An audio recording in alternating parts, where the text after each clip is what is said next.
Hello students, आज हम बात करने वाले हैं एक्स्ट्रा वाइडनिंग के ऊपर।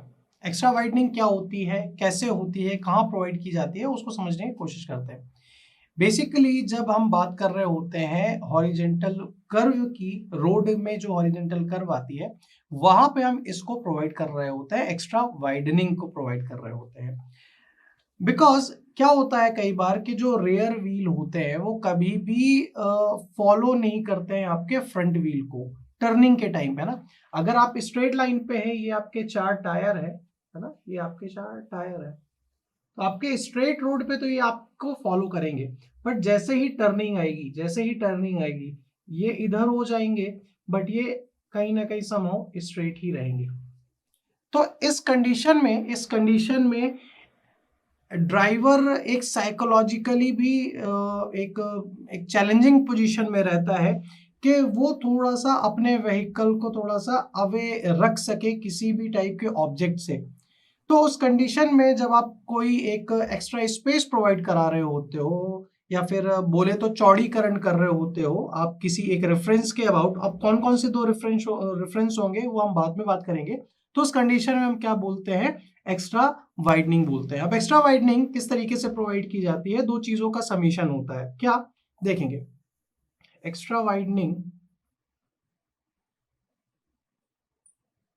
दो चीजों का समीशन होता है। एक तो मैकेनिकल मैकेनिकल एक्स्ट्रा वाइडनिंग, और दूसरा दूसरा आपका होता है साइकोलॉजिकल। क्या होता है दूसरा आपका? साइकोलॉजिकल। Psychological extra widening. अब ये दोनों अलग अलग टर्म है, क्या है आइए बात करते हैं। जब हम मैकेनिकल एक्स्ट्रा वाइडनिंग की बात करते हैं तो ये बेसिकली हम तब प्रोवाइड करा रहे होते हैं जब ये ऑफ ट्रैकिंग की बात हो रही होती है। ऑफ ट्रैकिंग कब होती है? जब आपका ये पाथ फॉलो नहीं करता है फ्रंट व्हील रेयर व्हील का कर्व्ड रोड के अंदर। तो उसको हम क्या बोलते हैं, जो फ्रंट व्हील है जो रेयर व्हील से मैच नहीं करते उनके पास, तो उसको हम क्या बोलते हैं, ऑफ ट्रैकिंग बोलते हैं। तो इसी ऑफ ट्रैकिंग को आप जब कह रहे होते हो, उसके ऊपर काम कर रहे होते हो, तो किसके अंदर आ जाती है, मैकेनिकल एक्स्ट्रा वाइडनिंग के ऊपर आ जाती है। और मैकेनिकल एक्स्ट्रा वाइडनिंग का जो फॉर्मूला निकल के आता है वो क्या निकल के आता है आपका, n l square upon 2r, l square upon 2r, ये निकल के आया फॉर्मूला आपका मैकेनिकल एक्स्ट्रा वाइडनिंग का। ठीक है, where n is equal to number of lane, कितनी नंबर ऑफ लेन है वो एन ये बोलता है। दूसरा ये एल क्या है, लेंथ ऑफ व्हीकल है, व्हीकल की लेंथ क्या है उसके बारे में बात हो रही है। तीसरा ये जो आर है आपका, वो जो हॉरिजेंटल कर्व है, वो जो हॉरिजेंटल कर्व है वो हॉरिजेंटल कर्व का रेडियस क्या है, ये उस रेडियस की बात हो रही है। ज्यादातर जो आईआरसी है, ये जो एल है लेंथ ऑफ व्हीकल है, वो क्या सजेस्ट करता है, एल की वैल्यू 6 सजेस्ट करता है। क्या?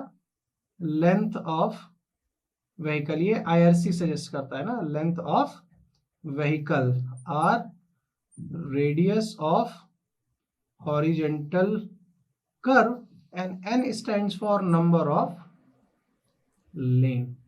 तो जब कभी भी मैकेनिकल एक्स्ट्रा वाइडनिंग की बात आएगी तो ये पूरा का पूरा डिपेंडेंसी किसके ऊपर रहेगी, ऑफ ट्रैकिंग के ऊपर रहेगी। और ऑफ ट्रैकिंग इज व्हाट, के रेयर व्हील फ्रंट व्हील को फॉलो नहीं करता है, उसको आप क्या बोलते हो, ऑफ ट्रैकिंग बोलते हो। ठीक है ना।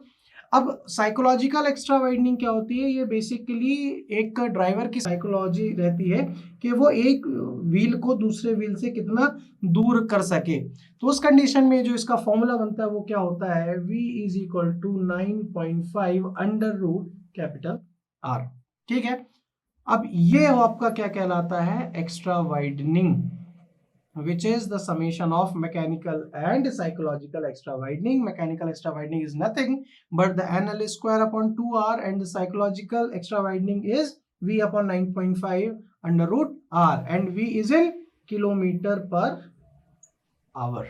ठीक है, तो ये तो रहा आपका फॉर्मूला, इस फॉर्मूले से आप एक्स्ट्रा वाइडनिंग प्रोवाइड करते हो। अब बात करते हैं कि methods of providing extra widening. आप मेथड्स कौन कौन से होते हैं जिसके कारण से आप क्या करते हो, प्रोवाइड करते हो एक्स्ट्रा वाइडनिंग। ठीक है, तो पहला मेथड क्या होता है, increase the width of road या पेवमेंट बोथ साइड। ठीक है, आप क्या कर रहे हो, ये कर्व है, ये कर्व है, तो आप यहां पे भी थोड़ा सा बढ़ा दो और थोड़ा सा यहाँ पे भी आप बढ़ा दो, ठीक है। Half of extra widening, half of extra widening, ठीक है। ये आउटर एज है आपका, ये इनर एज है। तो ये पहला मेथड क्या, inner increase the width of road या फिर oblique payment of both side.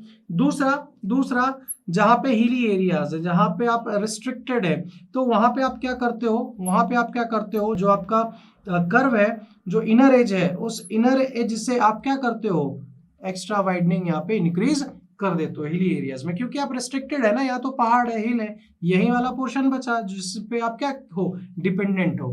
तो ये मेथड होता है एक्स्ट्रा वाइडनिंग को प्रोवाइड करने के लिए, और ये कुछ फॉर्मूले होते हैं। तो आई होप आपको समझ में आया होगा। आज के लिए इतना ही। Thank you very much.